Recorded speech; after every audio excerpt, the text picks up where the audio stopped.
Maganda yung tunog niya. Ate, babanatan ko siya.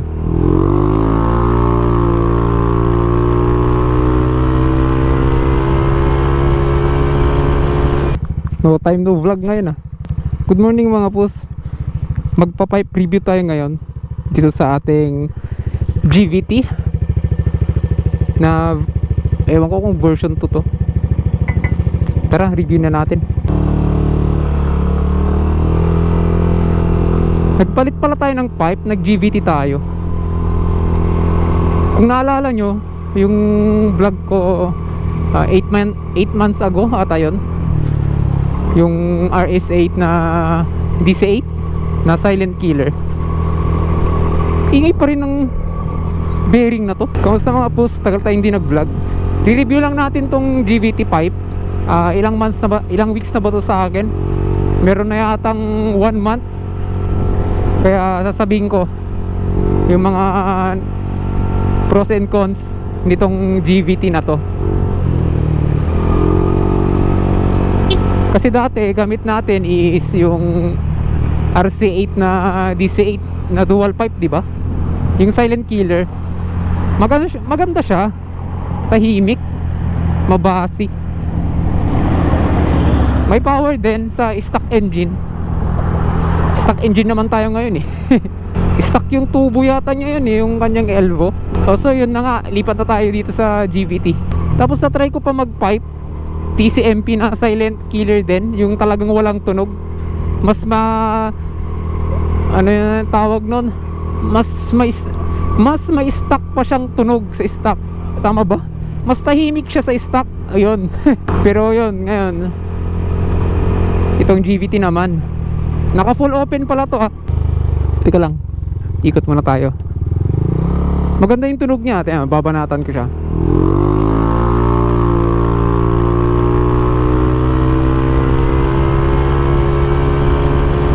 O diba? Tuloy-tuloy yung tunog niya. Ganda, naka full open. So dito na tayo, lipat na tayo kay GVT. Sinabi ko lang yung mga nangyari. Si GVT, maganda yung kanyang performance mid to end, lalo kung naka open siya para sa akin. Pero yung una ko tong nakuha,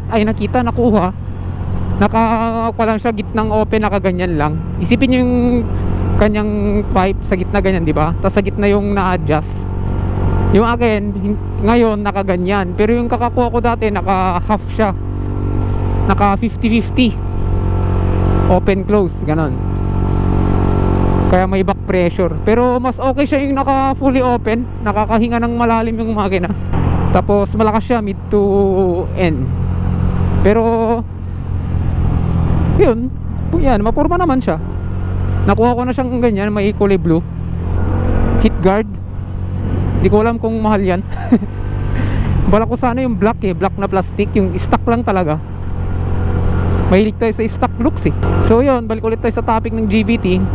Gasolina, medyo okay naman yung kain niya, 34.4. Naka spring tayo ng 1.5, tapos clutch na 1K, tapos bola na 910. Okay naman, all goods.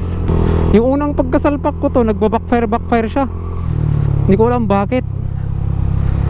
Pero yung nagtagal na, nawala din yung backfire niya. Siguro nag-adjust yung ECU, ganon. Hindi ko alam sa NMAX. Kasi sa mga big bike, ganon, parang nagse-self-adjust sila. Kusa na lang sila nag-a-adjust para siguro dun sa mga air niya, tapos sa gasolina, ganon. Tapos meron pala tong bank sensor ba yung tawag doon, yung lagyanan ng AFR, tama ba? Para ma-tune kung dyno run siya. Matagal-tagal din tayo hindi nag-vlog ah. Na-miss ko din kayo.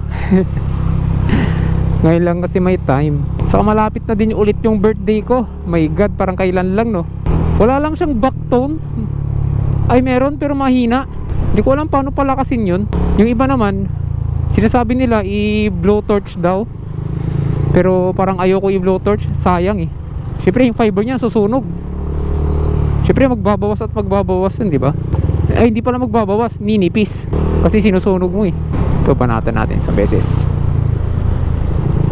Kalang.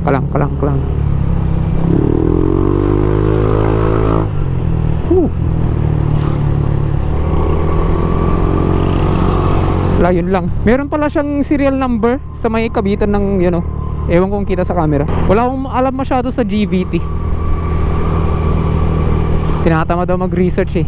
Kaya sinasabi ko na lang yung nakikita ko, tapos yung nararamdaman kong performance niya. All goods naman. Siguro kung pupunta lang tayo sa malalayo, kailangan lang natin i-half open. Kasi syempre nakakaya naman. Masyadong bulaaw o malakas yung tunog niya. Tapos pala sa, kailan ba to? November 27 or 28 or 28-29, ganon. Pupunta pala kaming Banawe. Abangan nyo yung vlog ko. Siguro i-upload ko yun sa Monday. Pero backrider ako. Oo, backrider ako. Kasama ko yung last kong vlog, si Jin. Gagamitin namin yung NMAX niya eh. So yun lang, punta kaming Buscolan siguro. Paskalan ba yun? Buscolan. Ewan ko, yun na yun. Parang tipid travel. Yun lang yung meron pa sa ngayon eh. Ganun sana. Sana hindi umulan sa 20s yung pag-akyat namin. Parang uulan. Kung i-compare mo tong GVT sa RS8, may mas kwato. Paano ko ba explain? Meron siyang mas dulo kaysa dun sa RS8. Kasi conical yun eh. Conical siya. Tapos to, ewan ko anong tawag dito eh. Grabe, nagre-review tayo, hindi ko alam no. At least sinasabi ko yung totoo. AMT 450. Sana all ganun.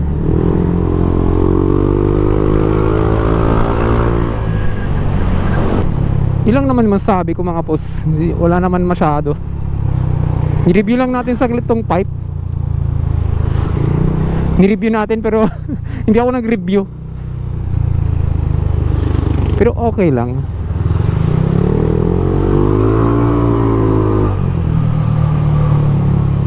Wala talaga siyang backtone masyado eh. Hindi yung parang sa barkada natin. Grabe yung backtone niya kung babanatan niya konti. Tapos magme-minor. Sinasabi niya. Or baka yung akin lang talaga wala. Yung mga ganito. Version 2 na GVT. My God, parang uulan. Huwag naman sana. At yun lang yung masasabi ko mga post. Sana kahit pa paano mayroon din kayong natutunan kahit wala.